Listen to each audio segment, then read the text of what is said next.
له ومن يضلله فلا هادي له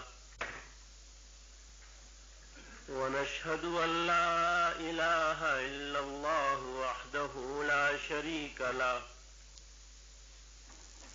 ونشهد أن سيدنا ومولانا محمدا عبده ورسوله صلى الله تعالى عليه وعلى آله وصحبه وبارك وسلم. صدر محترم، بزرگوں اور بھائیوں، اللہ تعالی نے عالم والوں کی ہدایت و نجات کے لیے ان کو کامیابی کا سچا سیدھا اصلی راستہ بتانے کے لیے انبیاء کرام کو وقتاً فوقتاً بھیجا ہے، اور جب دنیا اپنے شباب کو پہنچی ہے تو پھر اللہ تعالی کی مرضی، قضاء و قدر کا فیصلہ یہ ہوا کہ اللہ تعالی قیامت تک کے لیے، رہتی دنیا تک کے لیے آخری دین، کتاب اور تمام انبیاء کرام کے سردار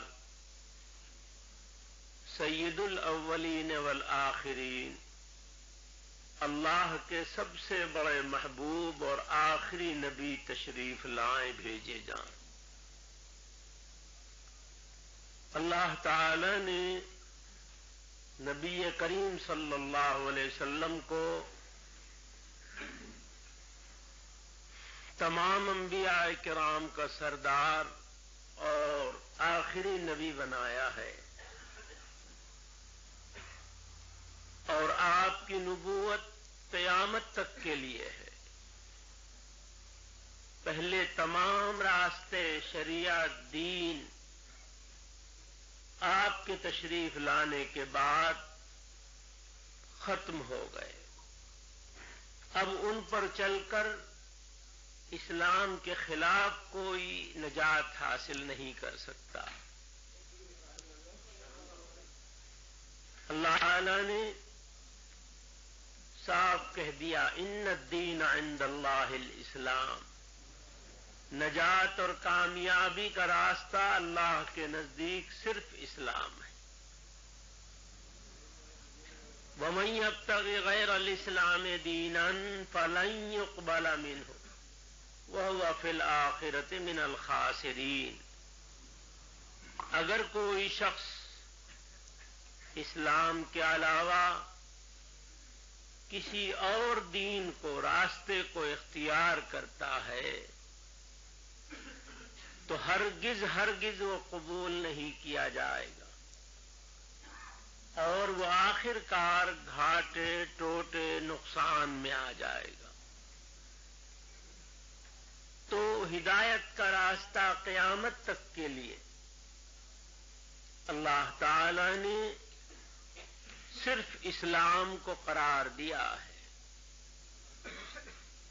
جس کے مقدر میں نجات اور کامیابی ہو وہ اسلام کو اختیار کرے، اور اگر کسی کے مقدر میں گمراہی لکھی ہے وہ بھٹکے۔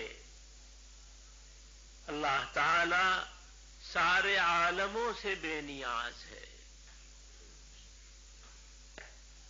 تو اللہ تعالی نے حضور کو آخری نبی بنا کر کے بھیجا۔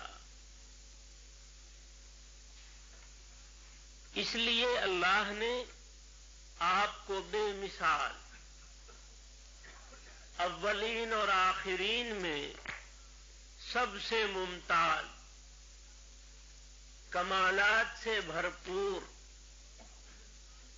جیسا اللہ نے چاہا ویسے کمالات سے مزین زندگی، سیرت، شخصیت عطا فرمائی ہے۔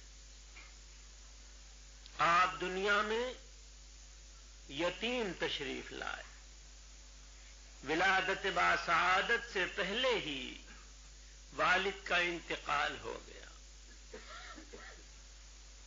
6 سال کی عمر میں والدہ کا انتقال ہو گیا۔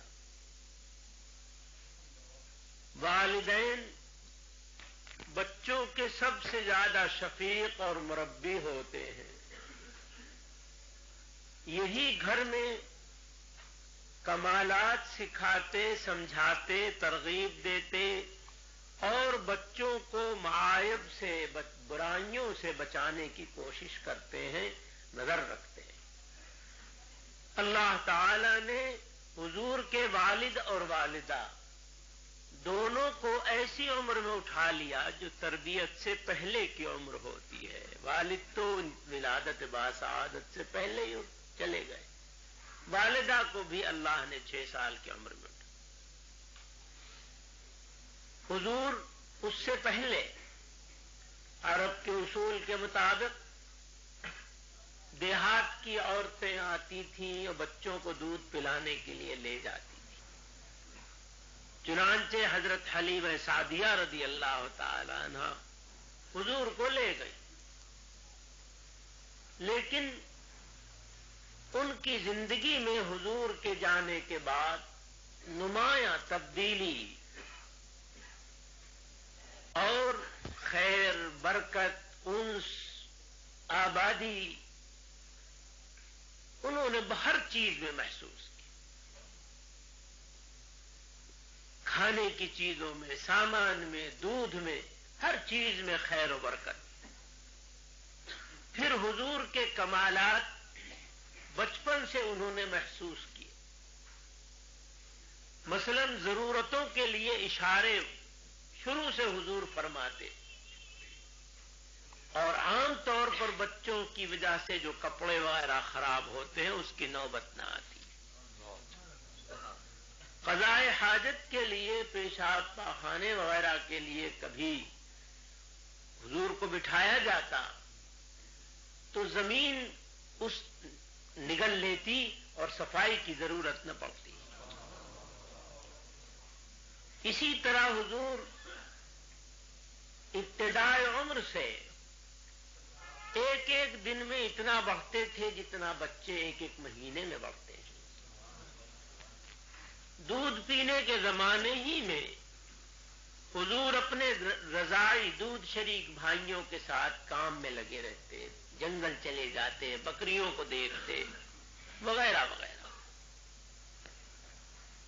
اسی زمانے میں ایک دن حضور کے رضاعی بھائی دوڑے ہوئے ماں کے پاس آئے اور کہا جلدی چلو جلدی چلو، کیا بات ہے؟ کہ ہمارے بھائی حضرت محمد صلی اللہ علیہ وسلم 2 آدمی آئے، انہوں نے لٹایا اور ان کا سینہ چاک کر دیا ہے۔ ننھا بچہ ایسی کہانی گڑھ نہیں سکتا، کیا ہوا ہے؟ حضور کی شخصیت اور کمالات کی وجہ سے حضرت حلیمہ سعدیہ رضی اللہ تعالی عنہ دل و جان سے آپ پر فریفتہ تھی، اور ہر برتنے والا، دیکھنے والا اسی طرح تعلق رکھتا تھا۔ تو دوڑی بھاگی، افتاء خیزاں پہنچی، دیکھا کہ حضور کھڑے ہیں اور چہرے مبارک پر خوف اور پریشانی کا اثر ہے، زردی ہے لیکن کوئی زخم نہیں ہے۔ پوچھا بیٹا کیا ہوا؟ حضور نے فرمایا کہ 2 آدمی آئے، مجھے لٹایا اور میرا سینہ چاک کیا، دل نکالا اور ایک برتن میں پانی تھا اس سے دھویا، اور دوسرے برتن میں کچھ سفید سفید تھا، دل کو اور اس سفید چیز کو رکھ کر کے ہاتھ پھیر دیا، میرا سینہ ٹھیک ہو گیا۔ یہ شق صدر کا واقعہ ہے جو دودھ پینے کے زمانے میں رضاعی عمر میں حضور کے ساتھ پیش آیا ہے۔ یہ ایسی بات تھی کہ حضرت حلیمہ کے عقل میں بھی نہیں آتی تھی، اور اس عمر کے، اور وہ بھی حضور ایسی کہانی جھوٹی گڑھیں، یہ بھی سمجھ میں نہیں آتا تھا۔ تو نہ انکار کرتے بن پڑتی تھی، نہ اقرار کرتے بن پڑتی تھی، پریشانی میں آ گئی، اور انہوں نے سمجھا خدا جانے کیا معاملہ ہے، اب ان حضور کو اپنے پاس نہیں رکھنا چاہیے۔ کوئی بات کل ہو گئی تو سارے عرب کے محترم اور پیرزادے ہیں، ہم میں کیا منہ دکھلاؤں گی؟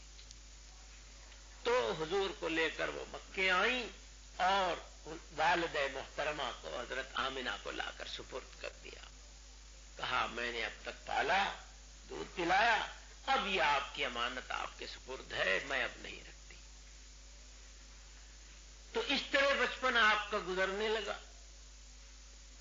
میں نے کہا تھا کہ 6 سال کی عمر میں والدہ کا انتقال ہو گیا، تو آپ کے نگراں دادا عبد المطلب ہوئے۔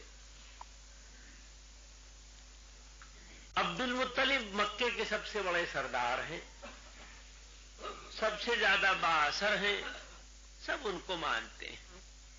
اسی زمانے میں مکے میں قحط پڑا، بارش نہیں ہوئی، خشکی پھیل گئی، کھیتیاں باغات سوکھے جاتے ہیں، کنووں کا پانی اتر رہا ہے، جانوروں کی، آدمیوں کی زندگی کے لالے پڑ رہے ہیں، سب پریشان ہیں۔ عبد المطلب نبی کریم صلی اللہ علیہ وسلم کو گود میں اٹھاتے ہیں اور آسمان کی طرف بلند کر کے اٹھا کر اللہ سے دعا کرتے ہیں، الہ العالمین، ہمیں یہ معلوم ہے کہ یہ بچہ آپ کو بہت پیارا ہے، ہم ان کے طفیل میں واسطے سے بھیک مانگتے ہیں، دعا کرتے ہیں کہ یہ ہماری مصیبت دور ہو جائے، بارش برس جائے، قحط سالی دور ہو جائے، اور ہماری جان، ہمارے جانور، ہماری کھیتیوں پہ رحم ہو جائے۔ وہ حضور کو اٹھائے ہوئے آپ کے واسطے سے ابھی دعا مانگ رہے ہیں کہ سامنے سے ایک بادل نظر آیا، پھیلا، اور بارش شروع ہو گئی اور سارا قحط دور ہو گیا۔ تو یہ ابھی حضور کی عمر 8 سال بھی نہیں ہوئی، بچپن کی عمر ہے، لیکن دادا کو آپ کی شخصیت اور کمالات اور اللہ کے ہاں محبوبیت کا اتنا یقین ہے کہ کھیتیوں، باغات، جانوروں اور اپنی جانوں کے بچانے کے لیے اللہ سے آپ کے واسطے سے دعا کر رہے ہیں، اور اللہ تعالیٰ قبول فرماتا ہے۔ 8 سال کی عمر شریف ہوئی، دادا کا انتقال ہو گیا، تو آپ کے نگراں آپ کے چچا ابو طالب ہوئے، جو کثیر العیال ہیں، اولادیں زیادہ ہیں، اور سرداری کی وجہ سے کاروبار میں انہماک اور وقت نہیں لگا سکتے، کم لگا پاتے ہیں۔ لوگوں کے قصے، قضیے، معاملات دیکھنا، بالنا، ملنا جلنا، چیزیں طے کرنا، اسی میں زیادہ وقت لگ جاتا ہے، تو تنگی ترشی سے گزر ہوتا ہے۔ حضور ابو طالب پر بوجھ نہیں بنتے، بلکہ خود محنت فرماتے ہیں، جنگل جاتے ہیں، بکریاں چراتے ہیں اور اپنا گزر کرتے ہیں۔ اس طرح آقا نامدار نبی کریم صلی اللہ علیہ وسلم کا بچپن 8 سال کے بعد جنگل میں بکریاں چرانے میں گزرنے لگے۔ اس وقت مکہ انتہائی خراب ماحول، برباد ماحول کا شہر تھا، لوگوں میں حیا نہیں تھی، لوگوں میں ایمان نہیں تھا، مادرزاد ننگے اور عورت مرد ایک دوسرے کے سامنے آتے تھے، خانے کا کعبہ کا طواف بالکل مادرزاد ننگے کرتے تھے، جانوروں کی طرح چلتے چلتے پیشاب کرتے چلے جاتے تھے، غرض کوئی حیا وغیرہ کا نام نہیں تھا، جوا عام تھا، یہاں تک کہ خانے کعبہ میں بیٹھ کر جوا کھیلتے تھے، شراب پانی کی طرح پیتے، سود گھر گھر لیتے تھے، ساری برائیاں ان میں پائی جاتی تھیں اور وہ انہیں عیب نہیں سمجھتے تھے۔ لوٹ مار قتل غارت گری ظلم زیادتی ایک دوسرے کے ساتھ بالکل کرتے تھے، اور سال میں ان کے ہاں میلے لگتے تھے، سارا عرب جمع ہوتا تھا، اور ان میلوں کے موقعوں پر ایسی گندی باتوں کو فخریہ طور پر باپ دادا کی طرف منسوب کر کے بیان کرتے تھے کہ میرا باپ ایسا تھا، اس نے اتوں کی عزت لوٹی، اتوں کو قتل کیا، اتوں کو یہ شرم کی باتیں فخر کے طور پر کہتے۔ جس شہر کے شرفاء بڑے باعزت لوگ ایسے گندے ماحول میں بسر کرتے ہوں، اس شہر کے بکریاں چرانے والے بچے کیسے ماحول کے ہوں گے، اور وہی بچے حضور کے ساتھ جنگل میں رہتے تھے، لیکن تمام عالم ایک طرف ہے، صرف مکے والے نہیں، اور آقا نامدار حضرت محمد صلی اللہ علیہ وسلم سارے عالم سے ممتاز تنہا ایک طرف۔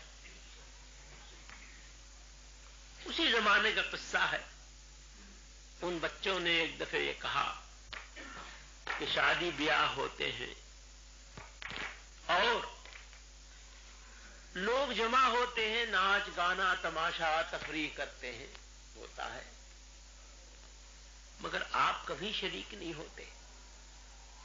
آج فلانے خاندان میں شادی ہے اور بڑے دھوم دھڑکے کا ناچ گانا تماشا ہے، آپ کو چلنا چاہیے۔ حضور نے کہا نہیں، میرا جی نہیں چاہتا۔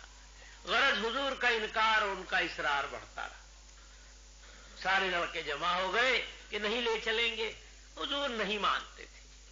آخر انہوں نے یہ کہا کہ ایسے نہیں جائیں گے، ان کو پکڑ کے زبردستی لے چلو۔ چنانچہ لپٹ گئے، لے چلنے لگے۔ آقا نامدار نبی کریم صلی اللہ علیہ وسلم فرماتے ہیں کہ جب وہ لے چلنے لگے تو اللہ نے مجھ پر نیند مسلط کر دی، سونے لگے، اونگنے لگے، گرے جاتے ہیں، تو کہنے لگی کہ ارے یہ تو سو رہے ہیں، گرے جاتے ہیں، چلو اٹھا کے لے چلو۔ سب لپٹ گئے، حضور کو اٹھا لیا۔ حضور فرماتے ہیں کہ جب وہ مجھے اٹھا کے لے چلنے لگے اور ایسی جگہ پہنچ گیا کہ اگر اور 5-7 قدم آگے بڑھ جاتے تو گانے کی آواز، ناچنے گانے تماشے کی آواز میرے کان میں بھی آنے لگتی، تو اللہ تعالی نے میرے وزن کو، ویٹ کو بڑھا دیا، اور اتنا بڑھا اتنا بڑھا اتنا بڑھا کہ ایڑی چوٹی کا زور سب نے مل کے لگایا اور سب عاجز ہو گئے۔ آخر حضور فرماتے ہیں کہ جب وہ بالکل عاجز ہو گئے تو انہوں نے مجھے وہیں زمین میں چھوڑ دیا اور ہوتا رہا۔ جب کسی وقت گھنٹوں کے بعد خدا جانے کب وہ فارغ ہو کے لوٹے ہوں گے تو حضور کو جگایا اور حضور اپنے گھر آئے۔ تو اللہ تعالی نے، بچہ تو معصوم ہوتا ہے، بچے کی کوئی گرفت نہیں ہوتی، کوئی اس کے اوپر حکم نہیں لگتا، کچھ اس کے ذمہ آتا نہیں،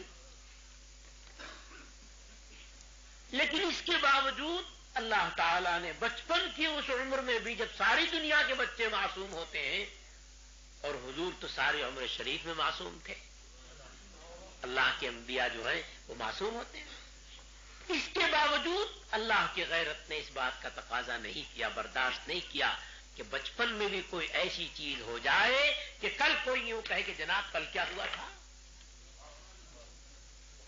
آج تو آپ بڑی بڑی باتیں کرتے ہیں، کہتے ہیں یہ حرام وہ حرام۔ اللہ نے مجھے اس لیے بھیجا ہے کہ ہاتھ سے بجنے والے باجے اور منہ سے بجنے والے باجے دنیا سے مٹاؤں۔ آج تو آپ یہ کہتے ہیں، حضور کی حدیث ہے، یہ نبی کریم صلی اللہ علیہ وسلم نے فرمایا، تو آج تو آپ یہ کہتے ہیں اور کل کیا ہوا تھا؟ اللہ کی غیرت نے بالکل اس کو برداشت کیا۔ تو اللہ تعالی نے آپ کو عمر شریف کے ہر دور میں ایسے اوصاف، کمالات اور ہر عیب سے ایسا محفوظ، پاک صاف دھلی ستھری زندگی کہ کہیں کسی دشمن کو انگلی رکھنے کا موقع نہ ملے،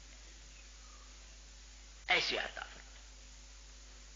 بچپن ہی کی بات ہے، ابو طالب مکے والوں کی عادت کے مطابق تجارت کے لیے شام کو روانہ ہوئے۔ چلنے لگے تو حضور سے کہا کہ بیٹا تم بھی چلو، حضور بھی ساتھ ہو گئے۔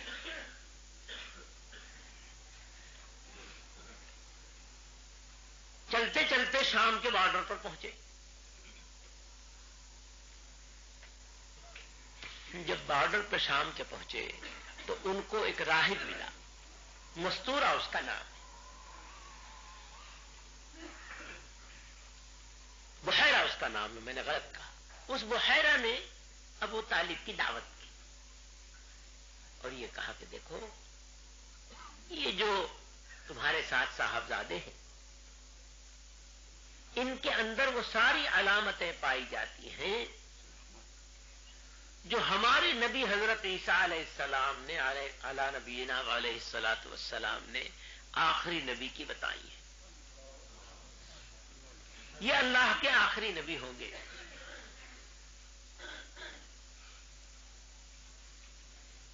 اس لیے تم ان کو شام نہ لے جاؤ۔ شام والے یہودی بھی عیسائی بھی ان نشانیوں کو حفظ کیے بیٹھے ہیں، اور عیسائی یہ کہتے ہیں کہ نبی آنے والے ہیں، ہم میں آئیں گے، ہم ان کا ساتھ دے کر تم پہ غالب ہوں گے، اور یہودی کہتے ہیں نہیں ہم غالب ہیں۔ تو وہ جو انتظار میں ہیں اور اپنا اپنا دعویٰ کرتے ہیں، جب وہ یہ دیکھیں گے کہ نہ ان میں یہ تو مکے کے مشرکوں میں آ رہے ہیں، پیدا ہو گئے، علامتیں ملائیں گے، تو مجھے ڈر ہے کہ ان کو حسد ہوگا، اور ہو سکتا ہے کہ وہ جان لینے کی کوشش کریں، قتل کرنے کی، حسد کے اندر۔ اس لیے ان کو شام نہ لے جائیں۔ ابو طالب نے وہ بات سنی اور شام کا ارادہ ختم کر دیا، لے کر تجارت وہیں کر کے وہ مکے واپس آ گئے۔ بچپن ہی کا ایک واقعہ ہے کہ آقا نامدار نبی کریم صلی اللہ علیہ وسلم کہیں جنگل ریگستان میں تشریف لا رہے تھے، اور کہیں سے اونٹ پر سوار حضور کے رشتے کا چچا عمرو ابن ہشام ابو جہل وہ آ گیا۔ اس نے دیکھا کہ بھتیجے کم عمر دھوپ میں، دوپہری میں، گرمی میں ریتا تپ رہا ہے اور پیدل چلے آ رہے، تو اس نے اپنا اونٹ بٹھا دیا اور حضور سے کہا کہ آؤ میرے پیچھے بیٹھ جاؤ، اونٹ چلو۔ حضور سوار ہو گئے اور اس نے اونٹ کو کھڑے ہونے کا اشارہ کیا۔ سدھا ہوا اونٹ تھا، اب وہ اونٹ چلتا نہیں، اشارہ کیا، ڈانٹا، مارا، جتنا وہ کر سکتا تھا سب کیا، اور اونٹ نہیں چلتا۔ بٹھا دیا، بیٹھ گیا، پھر اشارہ کیا، پھر کھڑا ہو گیا، پھر چلنے کو کہتا نہیں چلتا، گردن ڈال دیتا، پھر بٹھایا، اور حضور کو اتار دیا. اب اشارہ کرتا ہے تو چلنے لگتا ہے. پھر بٹھا کر پھر حضور کو سوار کر لیا, پھر نہیں چلتا. ابو جہل پریشان, سمجھ میں اس کے نہیں آتا کہ اونٹ کو ہوا کیا ہے. بہت دیر ہو گئی اور مارتے مارتے اس کا برا حال ہو گیا. تو نبی کریم صلی اللہ علیہ وسلم نے فرمایا, چچا اگر تم مجھے پیچھے کے بجائے آگے بٹھا لو تو اونٹ انکار نہیں کرے گا.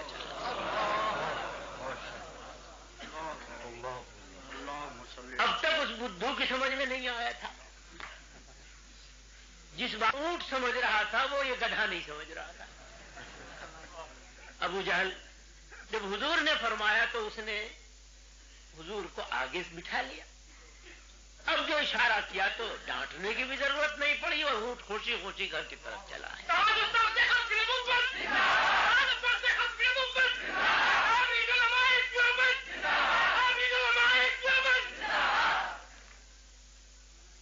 تو اونٹ بھی اس بات کو سمجھتا تھا کہ پیچھے بٹھا کر نبی کریم صلی اللہ علیہ وسلم کی توہین ہو رہی ہے. حضور کا مرتبہ اس کافر مطلق سے کے مقابلے میں چاہیے چچا اتنا رفیع ہے کہ حضور کو پیچھے سوار کرنے کی جہالت نہیں کرنی چاہیے. اسی طرح کے واقعہ نوجوانی شروع ہوئی تو حضور کی سچائی, امانت داری, مہمان نوازی, مظلوموں کی مدد کرنا, سہارا بننا, غریبوں کی خدمت کرنا, پاس پڑوس محلے دور دور کی بیواؤں اور بوڑھیوں اور بوڑھوں کا سامان لا لا کر کے دینا, خرید خرید کر پانی بھر بھر کر پہنچانا, یہ بیماروں کی تیمارداری کرنا. اگر کوئی مہمان نہ ہو تو مکے میں ڈھونڈنا, اور کہیں کوئی بازار دور قریب پردیسی مل جائے, کوئی جان پہچان گھر آنا نہیں, پر کوئی پردیسی نظر آ جائے اس کو اپنے گھر لے آنا, کھلانا پلانا, خاطر تواضع کرنا. یہ ایسی چیزیں تھیں کہ جن کو دیکھ دیکھ کر سارے مکے والے آپ کے گرویدہ ہو گئے تھے. اور آپ کو جس طریقے سے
یہ سامان رکھنا, اٹھانا, لپیٹنا, باندھنا, کھانا, انتظام جو کچھ ہوگا یہ کرے گا. آپ کو سہولت ہوگی, دقت نہیں ہوگی. آپ کی خدمت کے لیے میں ساتھ کرتا ہوں. تو غلام زرخرید اس کی تو جان ہر چیز آقاؤں کے ہاتھ میں ہوتی تھی، اور کون اس زمانے میں کسی کی انسانی حق کو اور ان چیزوں کو جانتا تھا؟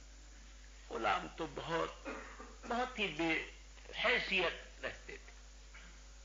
لیکن وہ میسرہ جب حضور کے ساتھ سفر اس نے شروع کیا تو بالکل حیرت میں پڑ گیا. اس نے تو دنیا میں کبھی کوئی آقا ایسا نہیں دیکھا تھا جیسے حضور. کبھی آپ اس کو ابے تبے نہ کہیں، کبھی کسی غلطی پر مارے نہیں، ڈانٹے نہیں، جھڑکے نہیں، بھائی کہہ کر پکارے. اور جو خود کھائیں وہ اس کو کھلائیں، بچا کچا روکھا سوکھا نہیں. اور اس کافر غلام کو ایک برتن میں اپنے ساتھ بیٹھ کر شریک کر کے کھلائیں، الگ نہیں. اور اس نے دیکھا کہ چلے جا رہے ہیں، اور ایک پتھر سامنے آیا، چٹان آئی، اور اس سے آواز آئی السلام علیکم یا نبی اللہ.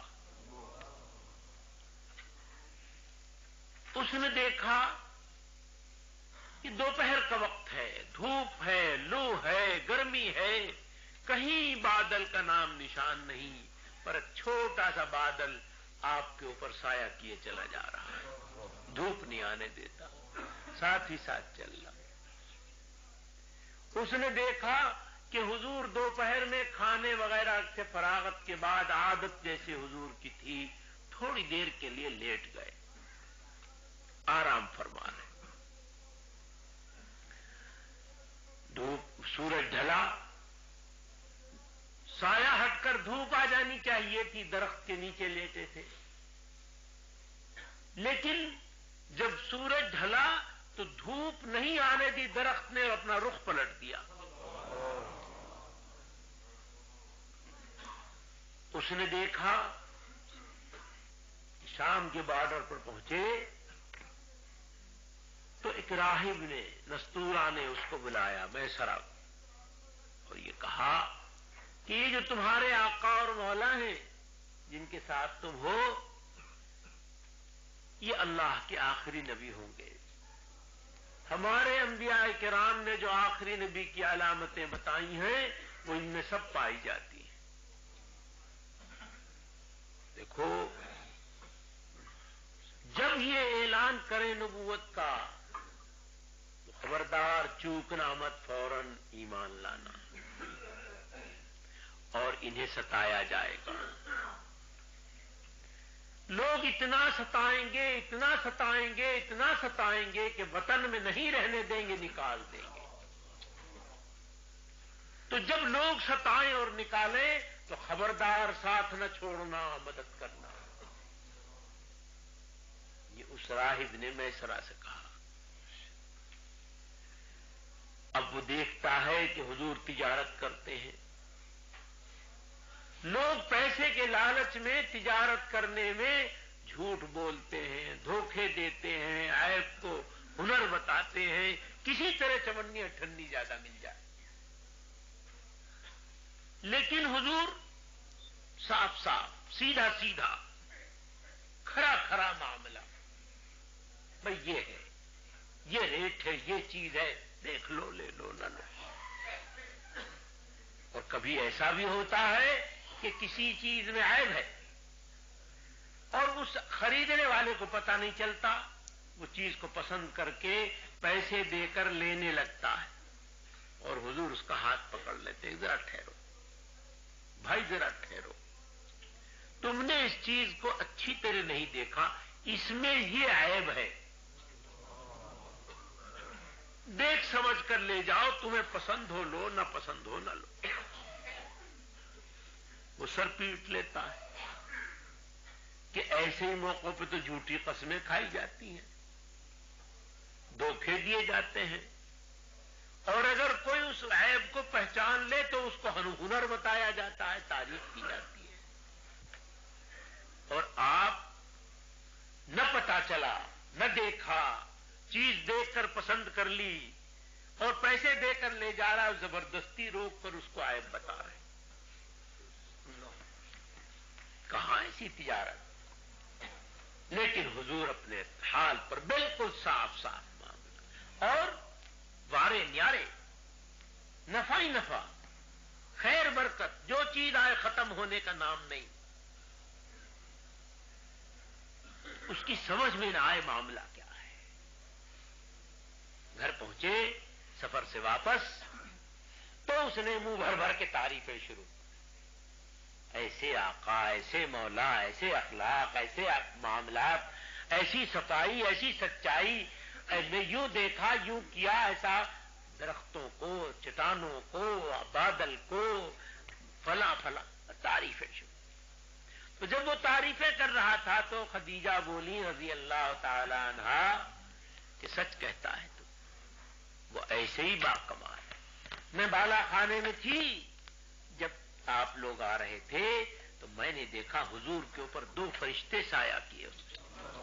وہ بے شک وہ ایسے ہی. اس طریقے سے اللہ تعالی نے کھول کھول کر سب کو، اللہ تعالیٰ کہتا ہے یعرفونہ کما یعرفون ابناءہم. یہ لوگ حضور کو اس طرح پہچانتے ہیں کہ دل جانتے ہیں، جیسے یہ ماں باپ اپنے اولادوں کو پہچانتے ہیں.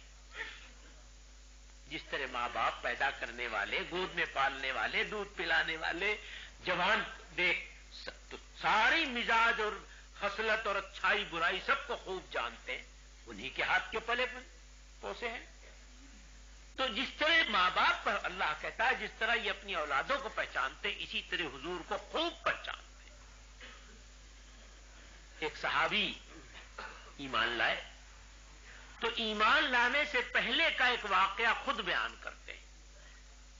کہتے ہیں کہ ایمان لانے سے پہلے میں اپنے گاؤں سے مکے گیا، اور جب مکے پہنچا تو چل رہا تھا، جا رہا تھا کہیں کو، راستے میں حضور کا جو چچا تھا عمرو بن ہشام ابو جہل، اس سے ملاقات ہو گئی. میں نے اس سے پوچھا یہ جو تمہارے بھتیجے ہیں حضرت محمد صلی اللہ علیہ وسلم، یہ کیا جھوٹ بولتے ہیں؟ تو ابو جہل نے کہا خبردار، ہرگز نہیں ایسا، نہایت سچے، کبھی کوئی غلط بات کبھی نہیں کہتے، جو بات کہتے سچی، جو بات کہتے سچی، نہایت سچے.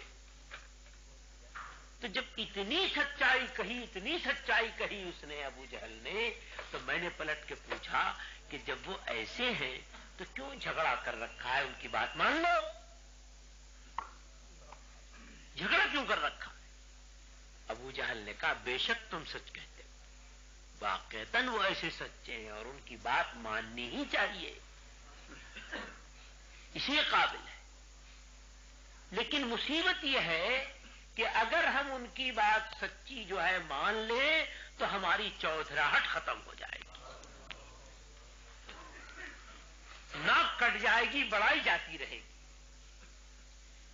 تو ہم تو اپنی بڑائی اور چودھراہٹ کے مارے کہ وہ نبی ہو جائیں گے اور ہم ان کے امتی بن جائیں گے، پیچھے پیچھے چلنا پڑے گا، ہم کہاں رہیں گے،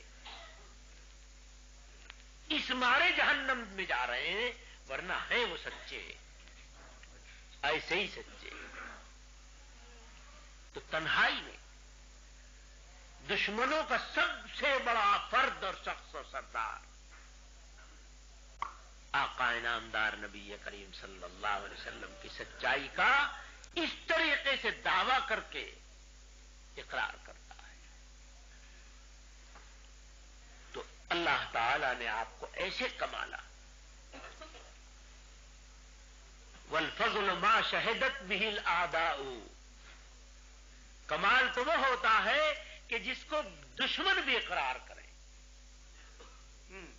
تو حضور کے ہر دشمن، کسی کو یہ ہمت نہیں ہوئی کہ حضور کے کمال کا انکار کرے. اللہ تعالی نے حضور کو حکم دیا کہ وانذر عشیرتک الاقربین، آپ اپنے قریبی رشتہ داروں کو بلا کر کے سمجھائیے، ڈرائیے، پیغام پہنچائیے۔ آپ نے قریش کو، اپنے خاندان کو جمع کر لیا اور وہ لوگ بیٹھ گئے اور حضور پہاڑی پر صفا پر کھڑے ہو گئے، اور آپ نے اس پر کھڑے ہو کر کے ان سے کہا کہ بھائی، تم نے میرا بچپن گزرا، میری جوانی گزری، آج تک کی عمر گزری، تمہیں لوگوں میں پیدا ہوا رہا۔ اگر میں آج تم سے یہ پوچھوں کہ میں نے کبھی تم کو جھوٹ بول کر دھوکہ دیا ہے، اور اگر میں آج یہ کہنے لگوں کہ میں اوپر کھڑا ہوں، تم نیچے بیٹھے ہو اور اس پہاڑی کے پیچھے خطرناک فوج آ رہی ہے تم کو تہس نہس برباد کرنے کے، تو کیا میری بات مانو گے یا انکار کر دو گے؟ میں سچا ہوں کہ نہیں؟ سب نے ایک زبان ہو کر کہا ما جربنا علیک کذبا قط، آج تک کبھی آپ نے غلط بات کہہ کر دھوکہ دیا ہو ایسا نہیں ہوا، بے شک آپ کی بات مانو۔ بس حضور نے اللہ کا پیغام دیا کہ اللہ تعالیٰ یہ کہتا ہے ایسے ایسے کرو اور ایسے ایسے مت کرو، بس یہ بات کہنی تھی کہ اس سارے مجمع میں آگ لگ گئی، اور 100% سب کے سب برا بھلا کہتے، گالیاں دیتے، اور حضور کے خلاف نفرت وغیرہ کا اظہار کرتے، مٹی، پتھر، کنکر اچھالتے، مارتے، سب کے سب چلے۔ حضور کا ایک چچا تھا ابو لہب، اس نے بھی الٹی سیدھی باتیں کی، کہنے لگا تبت یدا، آپ پر خرابی ہو، لہذا جماتا نا، اسی کام کے لیے ہمیں بلایا تھا۔ اللہ تعالی کو اس کی بدتمیزی سے بہت ناگواری ہوئی، اللہ نے اس کے شان میں سورت نازل کی، تبت یدا ابی لہب وتب، ابو لہب پر خرابی ہو اور وہ خرابی میں پڑ جائے، وغیرہ وغیرہ۔ حضور کا اس سے سمدھیانہ تھا، اس کے 2 بیٹوں سے حضور کی 2 صاحبزادیوں کا رشتہ ہو گیا تھا، نکاح ہو گیا تھا، رخصتی نہیں ہوئی تھی۔ تو اس صورت کے نازل ہونے کے بعد اسے اس قدر غصہ آیا کہ اس نے اپنے بیٹوں کو بلا کر کہا کہ میری تو ساری دنیا میں ہم قیامت تک کو ناک کٹی، پر اگر تمہیں میرے ساتھ رہنا ہے تو طلاق دے کے آؤ، اور اگر مجھے چھوڑنا ہے تو چلے جاؤ۔ چنانچہ اس کے دونوں بیٹوں نے، عتبہ اور عتیبہ نے، نبی کریم صلی اللہ علیہ وسلم کی دونوں صاحبزادیوں کو طلاق دے دی، اور ایک نے حضور کی شان میں گستاخی بھی کی۔ طلاق ہی صدمے کی چیز تھی۔ اس بدتمیزی سے اور حضور کو صدمہ ہوا۔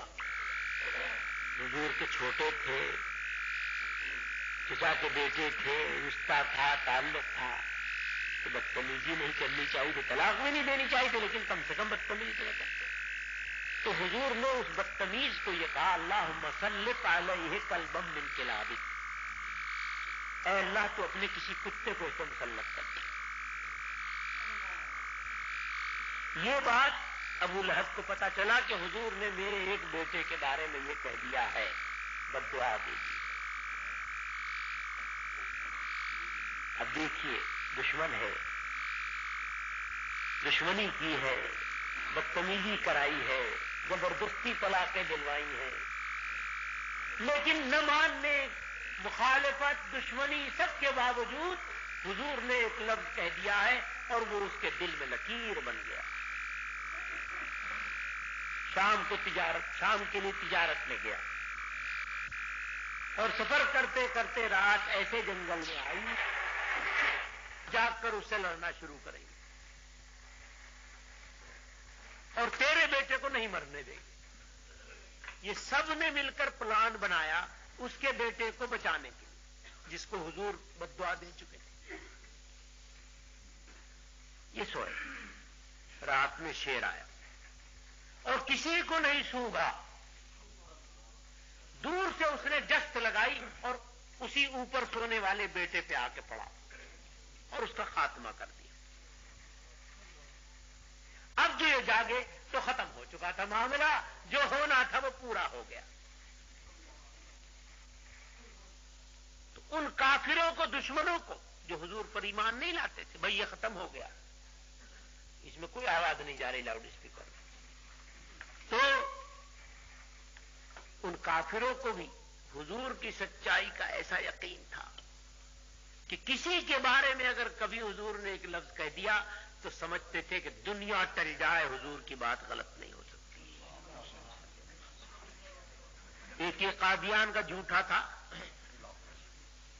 جو کہا سو جھوٹ، جو کہا سو جھوٹ، جو کہا سو جھوٹ، اللہ کا نام لے کے کہا، فرشتوں کا نام لے کر کہا، ساتویں آسمان کا نام لے کر کہا، اور جو کہا اللہ نے جھوٹ ثابت کیا۔ کبھی کہا آسمان پہ نکاح ہوا ہے فلانی سے، اور کبھی کہا جبریل علیہ السلام پہ یوں ہوا ہے اور میری سچائی کی علامت ہے، اور مر گیا اسی حسرت میں، پیسے دے دیتے، رشوت دیتے دیتے اور نکاح نہ ہوا۔ تو آپ لوگ جانتے ہی ہوں گے، اسی طرح وہ عیسائی پادری سے اس کا وہ ہوا تھا مناظرہ، اور اس میں خبر دی غلام احمد قادیانی کذاب نے کہ جناب وہ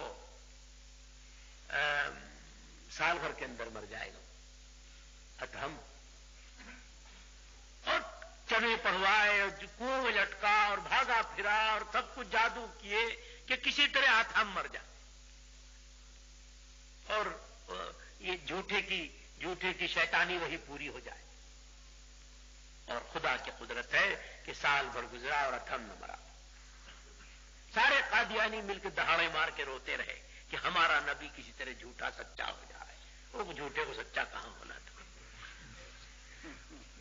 مولانا ثناء اللہ امرتسری رحمت اللہ علیہ، ان سے مناظرہ ہو گیا اور ہارا، اور کہنے لگا کہ جناب میری سچائی کی دلیل ہے اور حجت ہے اور فلاں ہے، اور خدا نے مجھے پتا دیا اور وہی نازل ہوئی۔ شیطان کو خدا کہتا ہے، کچھ تو وہی تو شیطان لاتا تھا، وہ کیسا خدا نے لائے۔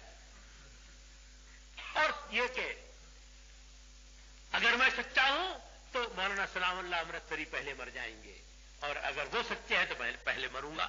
اور وہ پہلے مر گیا، اور مولانا ثناء اللہ امرتسری پاکستان بننے کے بعد یہاں آئے اور یہاں آ کر کے ان کا انتقال ہوا۔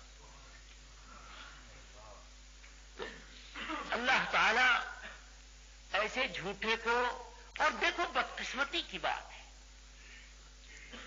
عجیب خدا کی قدرت ہے کہ اتنا کذاب جھوٹا جو رات دن جھوٹ ہی جھوٹ جس کے ثابت ہوتے رہے دنیا نے دیکھا، اور پھر بھی لوگ اس کو نبی مانتے ہیں اور مرتد ہوتے ہیں اور اپنا جہنم خریدتے ہیں اور اپنے آپ مرتد سمجھتے۔ اللہ کی قدرت، اللہ سے ڈرنا چاہیے، وہی ہدایت دینے والا۔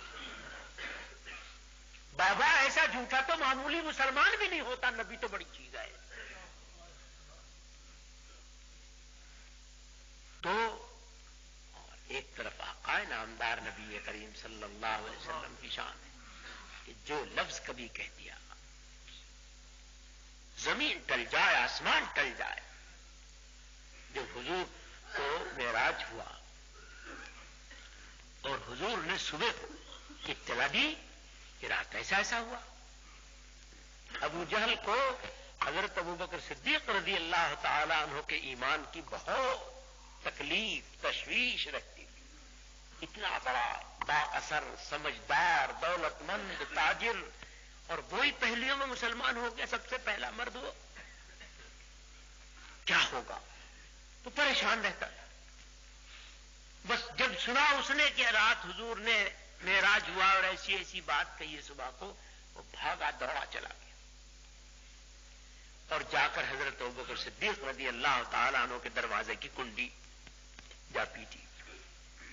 باہر تشریف لائے. کیا بھائی کیسے آئے؟ کہ یہ چاہتا ہوں تم سے پوچھنا کہ اگر کوئی یوں کہے کہ رات میں فلانے مکان میں سویا تھا اور فرشتہ آیا، براق لایا، بیت المقدس لے گیا اور وہاں تمام انبیاء کرام جتنے گزرے سب سے ملاقاتیں ہوئیں اور سب کو میں نے نماز پڑھائی، اور پھر وہاں سے پہلے آسمان، دوسرے، تیسرے، چوتھے، پانچویں، چھٹے، ساتویں، عرش پہ اللہ تعالیٰ سے شرف تخاطب، تکلم، قرب حاصل ہوا اور جنت دیکھی، دوزخ دیکھی اور سب دیکھ داکھ کر کے واپس آیا تو بستر گرم تھا اور زنجیر ہل رہی تھی. اگر کوئی یوں کہے مان لو گے؟ حضرت ابوبکر صدیق رضی اللہ تعالیٰ عنہ کا نہیں، یہ ماننے والی بات نہیں. جو ایسا کہتا ہے وہ جھوٹا ہے. تو اب اس نے بات پہ اقرار بھی کروا لیا. وہ اتنی دیر ہے کہ نام لے اور تو سارا کام ہو گیا.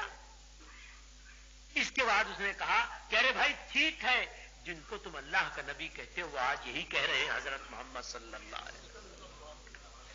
بس حضور کا اس میں گرامی سننا تھا کہ آؤ دیکھا نہ تھا.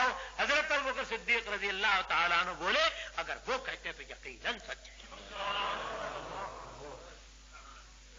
اب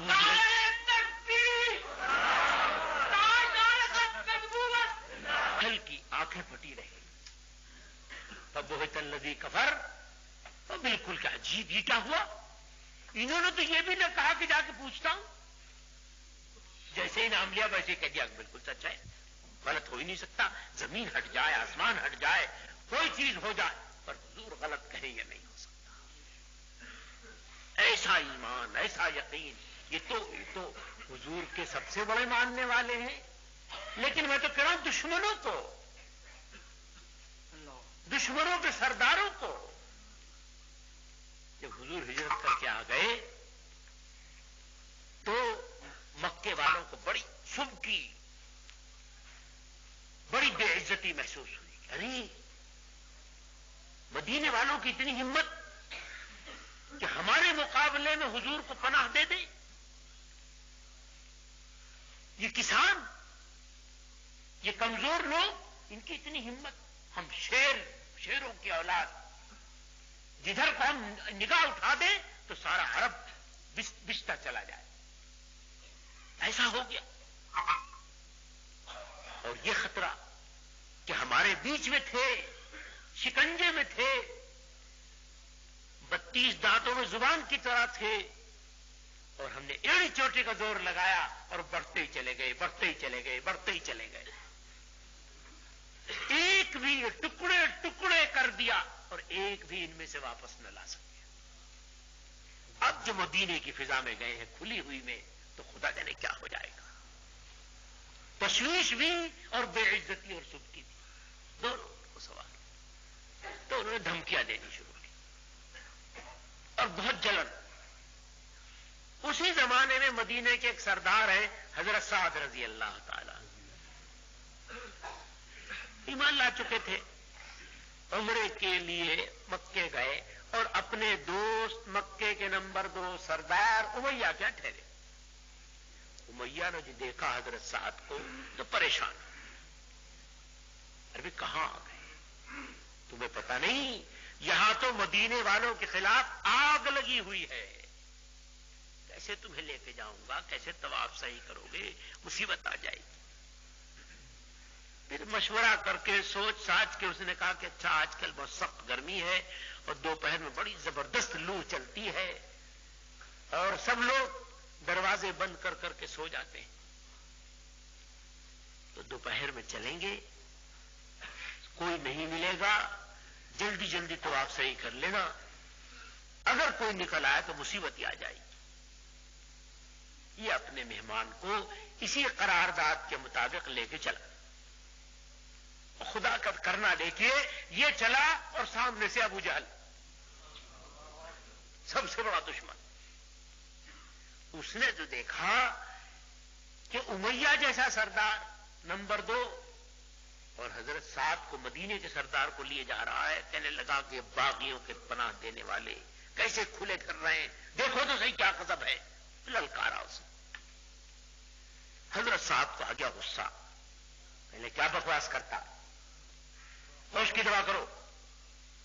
دیکھو مکے والو، اگر تم نے ذرا بدتمیزی کی تو یاد رکھو بھوکے مرو گے۔ راجا بنے بیٹھے ہو، شام جاتے ہو تو تجارت کرنے کے لیے، تو مدینے کے پاس سے تو جاتے ہو، اگر ذرا بدتمیزی کی تو راستہ بند کر دیں گے، ساری سٹی بھول جاؤ گے، کیسے یہاں دولت مند بنے بیٹھے۔ وہ چیلنج کے جواب میں چلے، کسی نے کہا کہ تم کیسے آ گئے، انہوں نے کہا تم کیسے جاؤ گے تجارت کرنے، دیکھتے ہیں تمہیں۔ تو ابو جہل گھبرایا، وہ امیہ گھبرایا کہ کہنے لگا سید حاضل وادی کس سے لڑ رہے ہو، یہ تو سب سے بڑا سردار ہے یہاں کا، تم نے اسی سے لڑائی باندھنی شروع کر دی۔ اب جو اس نے کہا سید حاضل وادی، تو حضرت صاحب کو ناگواری بھی کہنے لگے کہ میں نے نبی کریم صلی اللہ علیہ وسلم سے سنا ہے کہ تو قتل کیا جائے گا اور یہی تجھے مروائے گا، جس کے پیچھے تم سید حاضل وادی کہتا پھر رہا۔ اور کسی طرح خوشامد دشامت کر کے معاملہ ختم کیا ہوگا، تب آپ صحیح کر کے لوٹے۔ امیہ اپنی بیوی کے پاس گیا، ہاں پھر پوچھا کہ سچ بتاؤ معاملہ کیا، خلاصہ ہوا۔ اب اسے دل میں بے چینی کہ حضور نے کہہ دیا آج بچ نہیں سکتا۔ بیوی کے پاس گیا، کہنے لگا کہ تمہارے مہمان جو آئے ہیں مدینے سے وہ کیا کہتے ہیں، کچھ پتا ہے؟ وہ کیا کہتے ہیں؟ یہ کہتے ہیں کہ حضور نے یہ کہا ہے کہ میں مارا جاؤں گا اور یہ مروائے گا مجھے۔ اب دیکھیے دشمن، کافر، نہ ماننے والی، دشمن کی بیوی، شوہر کی زندگی کا مسئلہ، اگر دل میں بھی ہو تو کم سے کم دلاسا تو دیتی، لیکن جناب ہمت نہیں۔ تنہائی میں شوہر بیوی کی بات ہو رہی ہو، زندگی موت کا مسئلہ ہے، سن کر کہتی ہے کہ اگر حضور نے کہہ دیا ہے تو کوئی طاقت روک نہیں سکتی۔ کچھ دنوں کے بعد غزوہ بدر کا وقت آیا، خون اچھالا جا رہا ہے، تیاریاں ہو رہی ہیں، اور ابو جہل اور سب کے سب لگے ہوئے ہیں، سارے نوجوان نکل رہے ہیں، ہتھیار نکالے ہیں اور یہ کیا ہے وہ کیا ہے۔ تو ابو جہل نے دیکھا کہ امیہ ہاتھ نہیں آتا، یہاں چھپ گیا وہاں چھپ گیا، یہاں چلا گیا وہاں چلا گیا۔ اس نے کہا اگر امیہ نہ نکلا تو آدھا مدینہ نہیں نکلے گا، آدھا مکہ، کسی طرح سے پھنساؤ، پکڑا اسے۔ اور جناب چوڑیاں اور مسی اور سرما اور کیا کیا لے کر گیا، اور کہنے لگا آپ کب بہادر، آپ کے باپ دادا بزدل کبھی لڑے نہیں، آپ کیا لڑیں گے، آپ تو چوڑیاں پہن لیجیے عورتوں کی طرح سے، سنگار کر لیجیے، یہ کر لیجیے وہ کر لیجیے، گھر میں بیٹھ جائیے، آپ کیا لڑنے جائیں گے۔ غیرت دلائی، آخر امیہ مجبور ہو گیا، نہیں بھائی چلوں گا میں بھی۔ موت تو اسے دکھائی دے رہی تھی کہ حضور نے کہہ دیا ہے اور یہ جناب مجھے پھنسا کے لے جا رہا ہے، اب نہیں بچ سکتا، لیکن مجبوراً کہا۔ خیر ابو جہل نے وعدہ لیا، اطمینان ہو گیا، چلا گیا۔ اور امیہ کی بیوی کھڑی تھی، سب سن رہی تھی، کہنے لگی دیکھو وہاں کام ہو رہا ہے، تجھے لے جا رہا ہے، یاد ہے؟ تو کہاں یاد تو ہے، کام تو وہی ہو رہا ہے، لیکن میں نے بھی ایک علاج سوچا ہے۔ کہ وہ کیا ہے؟ کہ بہترین نسل کا عمدہ قسم کا گھوڑا پالا ہے، تو خوب کھلایا پیا ہے اس کو۔ میں یہاں سے تو جاؤں گا اور جیسے ہی رات ہوگی اور سوئیں گے منزل میں جنگل میں کہیں، بس اس گھوڑے بیٹھ کے بھاگا، یہ سوچا ہے، نہ میں وہاں جاؤں گا نہ مارا جاؤں گا۔ اس زمانے میں مکے سے مدینے تک 11 راتیں کم سے کم